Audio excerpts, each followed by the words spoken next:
Къде е този?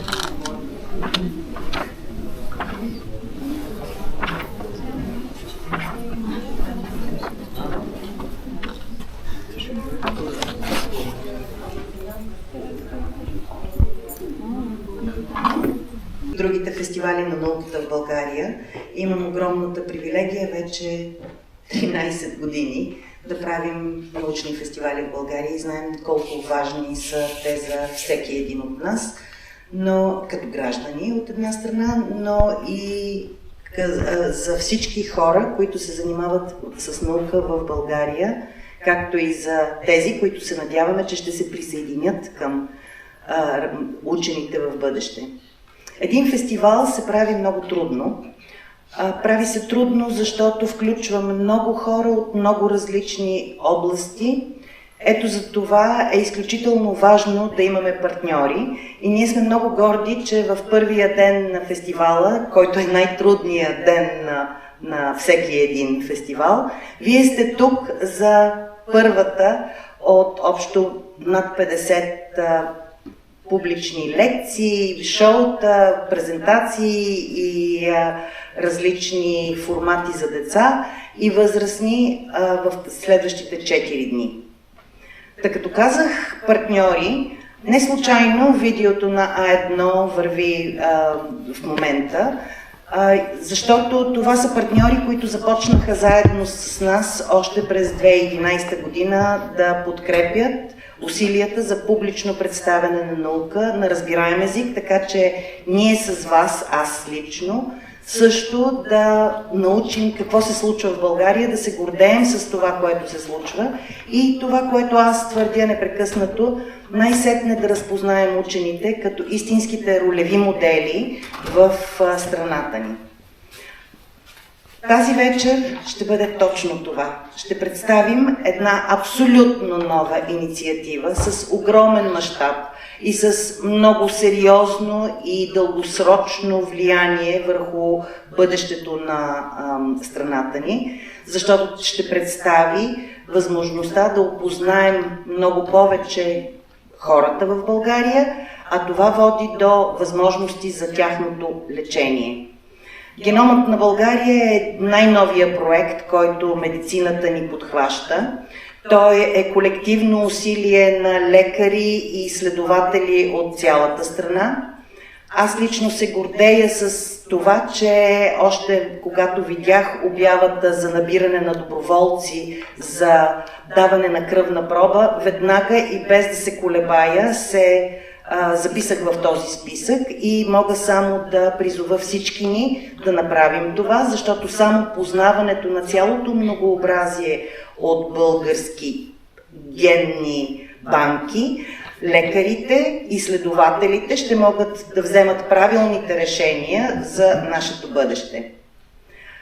А сега за мен е изключително приятно да представя един изследовател, която е не само знаково име за медицината и за изследванията в медицинската биология тук в Пловдив, но е име с национално и международно значение.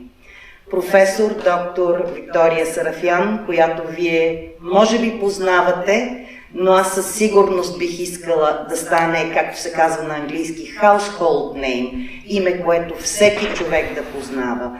И когато ходи по улицата, да се обръщат след нея и да разпознават в нея един от големите умове на България. Професор Сарафян, каня ви тук.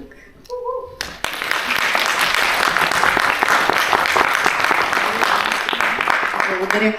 При това представяне, честно казано, ми е неудобно. Аз предпочитам да разпознават моя екип и хората, които остават след мен. И аз съм много щастлива, че те са тук, защото те са част от тази инициатива.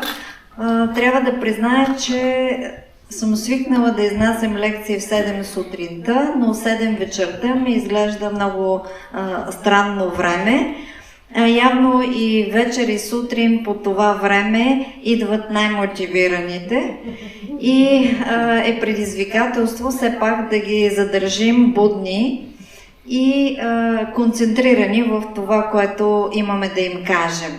Първо бих искала да знам, освен моите колеги, които познавам, има ли биолози в аудиторията? Добре, благодаря ви. Задачата става още по-трудна, защото трябва съвсем на достъпен език, както бях предупредена, да представя това, което искам да споделя с вас. Няколко думи за човешкия геном и за ДНК молекулата, която всички познават. И това е невероятната азбука на живот. Нашата азбука е с 30 букви, арменската е с 39, английската с 26, а тази е само с 4 букви. И с нея можем да пишем невероятното таинство, живота, нашата съдба, нашите болести, нашите емоции, всичко, което е кодирано в тези 4 букви.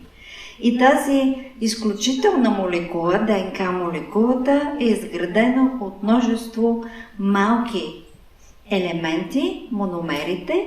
Всеки мономер е всъщност един нуклеотид, в който има една захар, един фосфатен участък и една азотна база. Тези 4 азотни бази всъщност са буквичките, с които е записана азбуката на живот. И тази ДНК се организира заедно с белтъци в едни особени, красиви, хиксообразни структури, наречени хромозоми. Всички ние имаме по 46 такива в нашите клетки. Но ако опънем цялата ДНК в една клетка, в едно ядро, ще получим нишка около 2 метра дълга. А ако опънем цялата ДНК на всички наши клетки, тя ще стигне от Земята до Слънцето 600 пъти. А това разстояние е 150 милиона километра. Тоест, нашата ДНК е неизброимо, неизмеримо дълга, но най-важното е, тя е изключително богата на информация. Геномът, това е всъщност цялата ДНК в една клетка, а екзомът е тази съвкупност от кодиращите само елементи на нашия геном. Когато беше дешифриран човешкия геном, учените бяха изключително разочаровани, че броят на гените в човешкия геном, на белтък продуциращите гени, е толкова колкото при мишката, при плаха. Изключително разочароващо. Освен това, се оказа, че само 2 до 3% от нашите гени кодират белтък. И остатъка от тези 98% от ДНК се нарича junk ДНК или непотребна ДНК. Оказва се, че тя е също толкова важна, колкото и белтък кодиращата ДНК, защото в нея е скрита информацията за регулацията, т.е. как ще работят гените и един изключителен еволюционен резерв. Всичко това представи пред учените нови предизвикателства, сформираха се консорциуми, така наречения T2T или T2T, от теломера до теломер. Идеята да се изучи човешкия геном от единия до другия край на всяка хромозома и да знаем какво съдържа той. Така че, изучавайки генома, ние получаваме информация за това как работят нашите гени, всички инструкции, които са записани в тази таинствена книга. И геномът е уникален за всеки един човек, както са нашите пръстови отпечатъци. И колкото повече знаем за този геном, толкова по-лесно ще можем да предотвратяваме и когато се наложи да лекуваме заболяванията. Всъщност това е една златна мина, от която тепърва човечеството ще черпи информация, една мина, която ние запълваме всеки ден с нови научни факти. Сигурно много от вас, дори които не са в сферата на биомедицинските науки, са чували за персонализираната медицина или прецизната медицина. Това е направление в медицината, което иска да разработи специфичен, индивидуален подход за превенция и за лечение на всеки човек според неговия генетичен профил и това как работят гените, защото нашето здраве е продукт от нашите гени, от средата, в която живеем и от нашите избори. Избори в смисъл на това как ще живеем и как ще общуваме с околната среда. Това е храненето, това са емоциите дори, защото е доказано, че и грубите думи, и токсичната среда, те се отпечатват по някакъв начин върху нашата ДНК. И ако една книга съдържа изреченията думи, букви, аналогията с човешкия геном е пак стъпална. Геном, гени, секвенции, това са последователностите от нуклеотиди и самите азотни бази, нуклеотидите.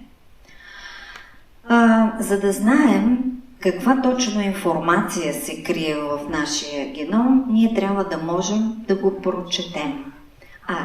Четенето на генома се означава като секвениране, т.е. определяне на последователността от нуклеотиди, което става с едни много умни машини, секвенатори, които могат да четат тези последователности и след това един още по-умен софтуер ги подрежда и ги анализира. Така че в крайна сметка ние получаваме една карта, шифър, който можем да разчетем и с напредване на технологиите могат да се разчитат все по-големи участъци от генома. Виждам, че тук има и млади хора и моя апел към тях е, ако някой от тях се интересува от биология и е пристрастен към компютрите, може да намери своето призвание в биоинформатиката. Една изключително ценна дисциплина, изключително дефицитна, защото в България тези специалисти са много малко и тя позволява съчетаването на компютърни технологии с биологични знания с цел да се събере, да се съхрани, да се анализира и да се предостави съответна информация, която обикновено е организирана в големи бази данни. И тази информация касае живите молекули, и белтъци, и нуклеинови киселини. Така че биоинформатиката осъществява и връзката между геномиката и прецизната медицина и би било чудесно да имаме повече и то добри биоинформатици при нас. Естествено, анализирайки човешкия геном, всяка държава си поставя като национален приоритет да изучи генома на своята популация и вече има държави, които инициираха и завършиха своите геномни проекти. В Австралия, Швейцария, Дания, Финландия, Турция също тази година приключва проекта. Естония е първата, която е започнала национален геномен проект, но все още очевидно не е завършен. И ако ние тук сме назад в класацията, все пак ние сме и с рекорд на Гинес, защото колегите от Варненския медицински университет преди няколко години изградиха модел на ДНК, в който участваха 4000 студенти с всичките азотни бази, представени в 4-те различни цвята. Една много атрактивна и в европейското научно пространство е актуална в момента декларацията за достъп до 1 и повече милиона геноми.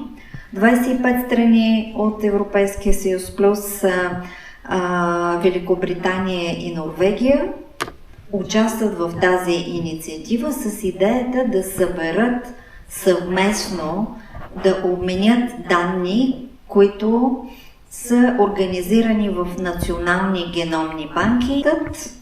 Отвъд 1 милион генома осигурява изпълнението на тази програма, като основните работни пакети са ангажиране на индустрията, акцентите са върху редките болести, върху рака, върху инфекциозните болести и по този начин се цели да се създаде една обща европейска инфраструктура от геномни данни, в която всяка държава да участва със своя принос.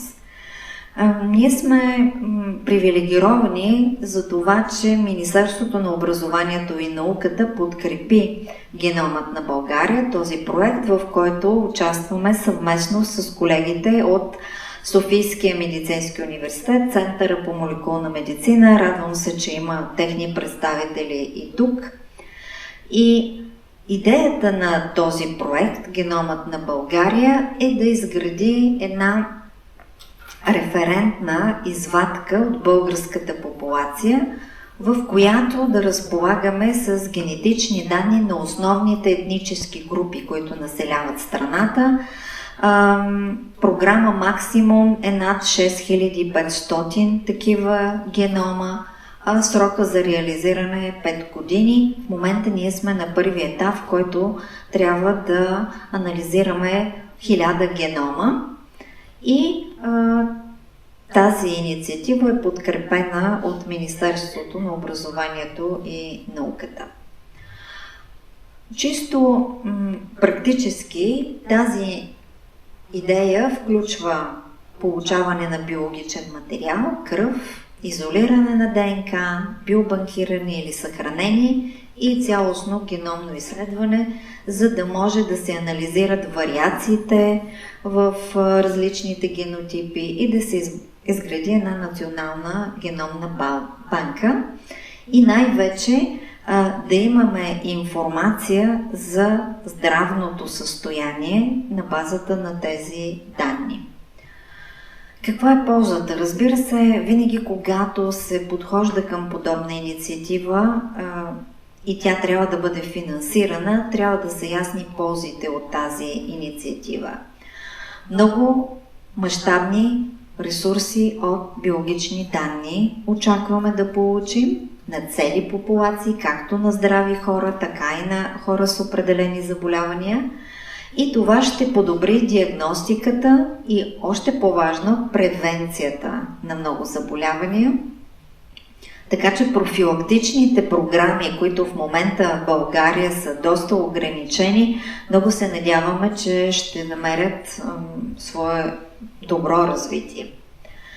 Разбира се, и възможности за научни изследвания, за нова инфраструктура и нашето интегриране с европейското пространство за здравни данни.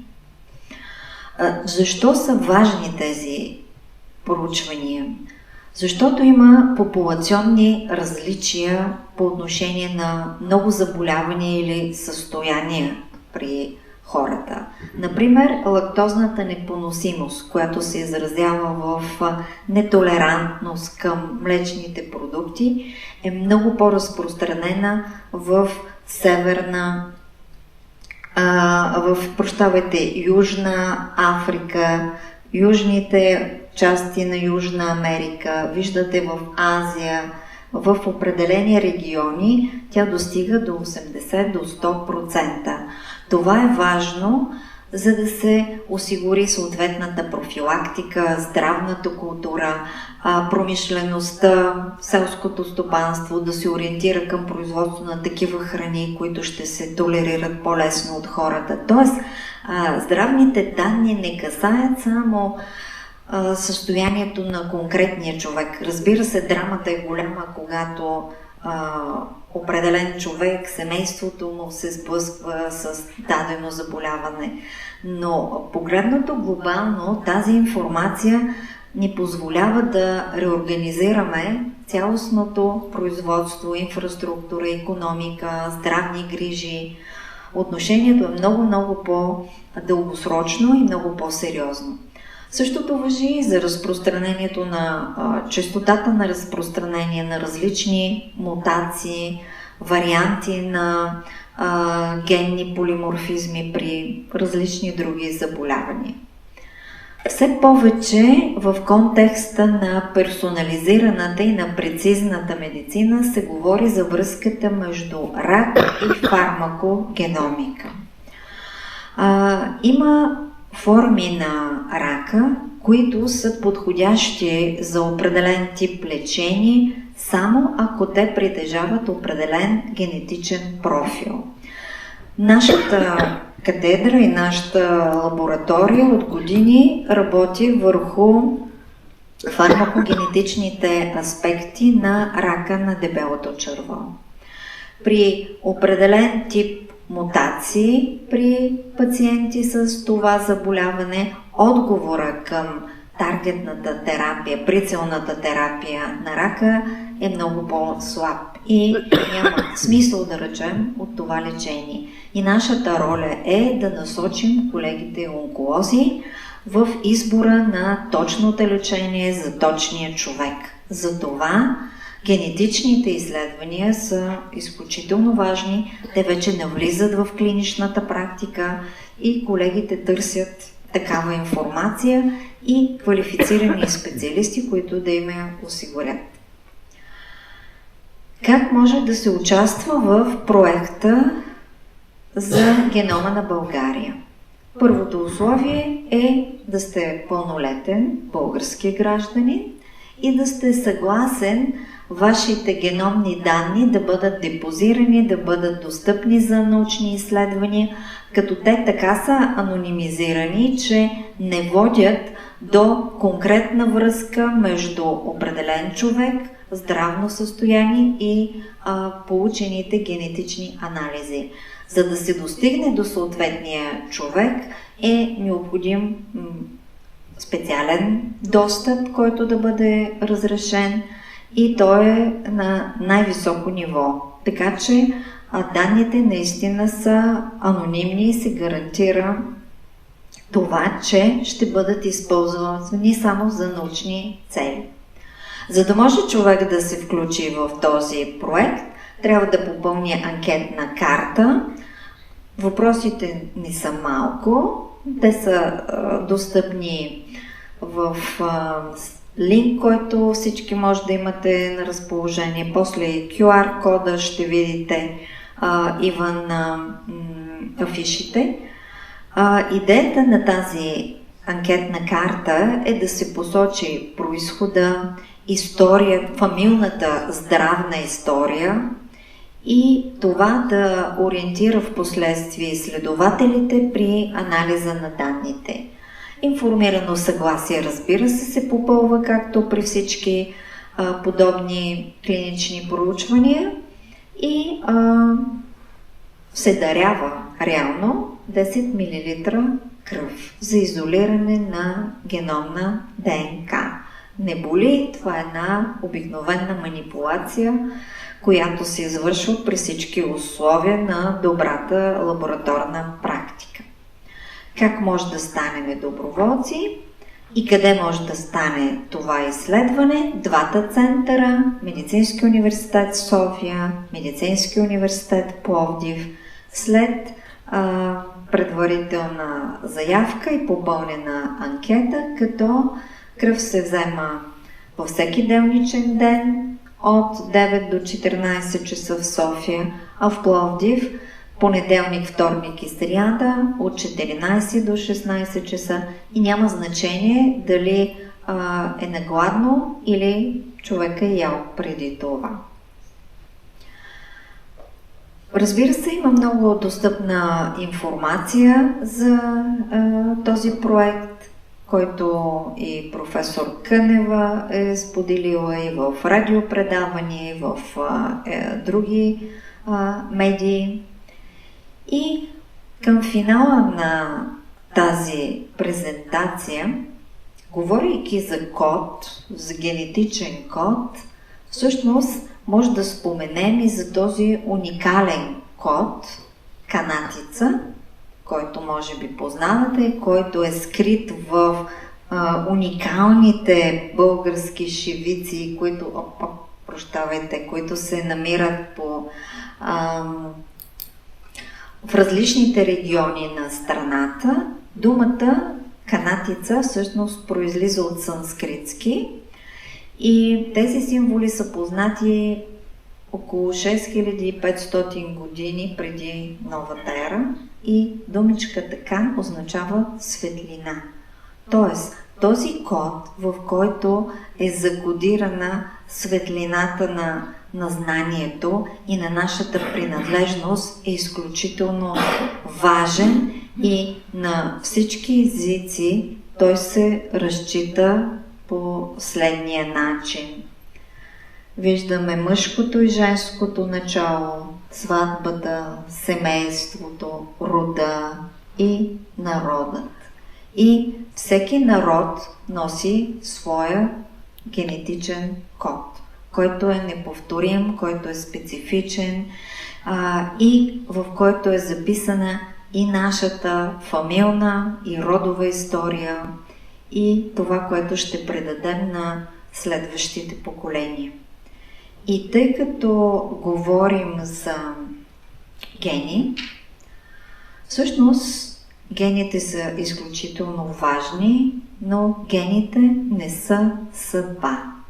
И тези от вас, които не са се срещали с уникалния учен Брус Липтън, горещо препоръчвам да прочетат неговата книга, която е налична отдавна в България, "Биология на убеждението", защото биологията не е само генетика. Тя е и епигенетика, тя е и общество, емоции, мисли, но колкото повече знаем, сме толкова по-подготвени да посрещнем различни предизвикателства. И това, което ме помолиха колегите накрая да оставя като фон, е и QR-кода и символиката на нашия призив да бъдем доброволци, за да подкрепим геномът на България, за да знаем повече за нас самите.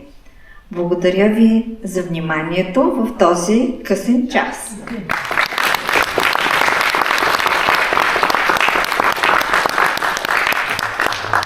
Да, мисля, че времето не беше просрочено. Моля за извинение за тези, за които нивото е било по-популярно от очакваното. И аз и моите колеги тук сме на разположение за въпроси. Аз съм ги поканила, ако аз се затрудня, те да отговорят. Така че има много хора на разположение за вашите въпроси, коментари, ако желаете. Да, заповядайте. Само да изчакам микрофона, защото записваме. Добре. Жалко. Да. Да. Всъщност имам въпрос, Да съм мен. После. Добре. някой желая? Ако някой има. Да.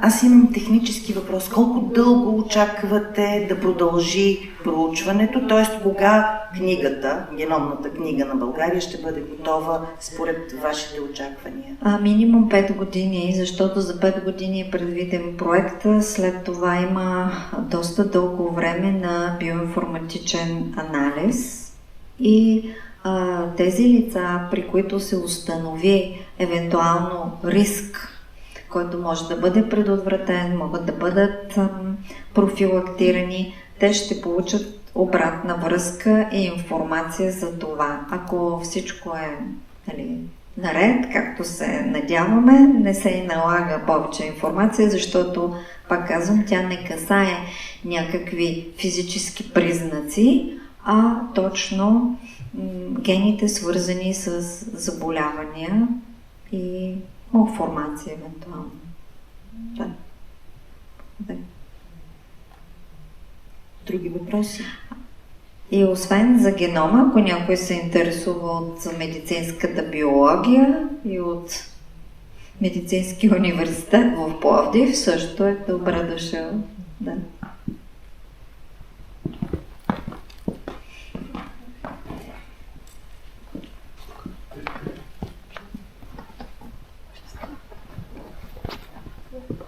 Здравейте! Здравейте! Обратната връзка след 5 години ли би трябвало да се получи или... Не ви чух. Обратната връзка? Обратната връзка за генома на България с хората с рискови заболявания. Рисково заболяване. Кога се очаква да се получи обратната връзка? Предполагаме, че когато бъдат анализирани всички данни, вероятно те поетапно ще излизат. Първо са тези 1000 генома, които са пилотния проект, и тогава вероятно ще имаме информация за първите 1000 и поетапно така планираме нещата. Благодаря. И имам още един въпрос. Да, заповядайте. За прецизната медицина. Така. Проектът Генома на България подтиква ли към практикуването на тази медицина след завършване на проекта? Разбира се, тя се практикува. Този тип медицина вече от доста години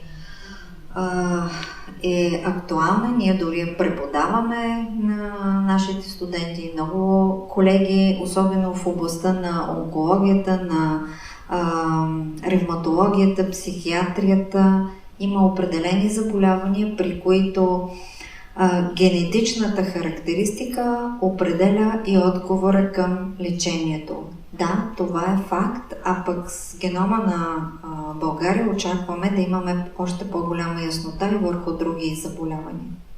Много благодаря. Моля.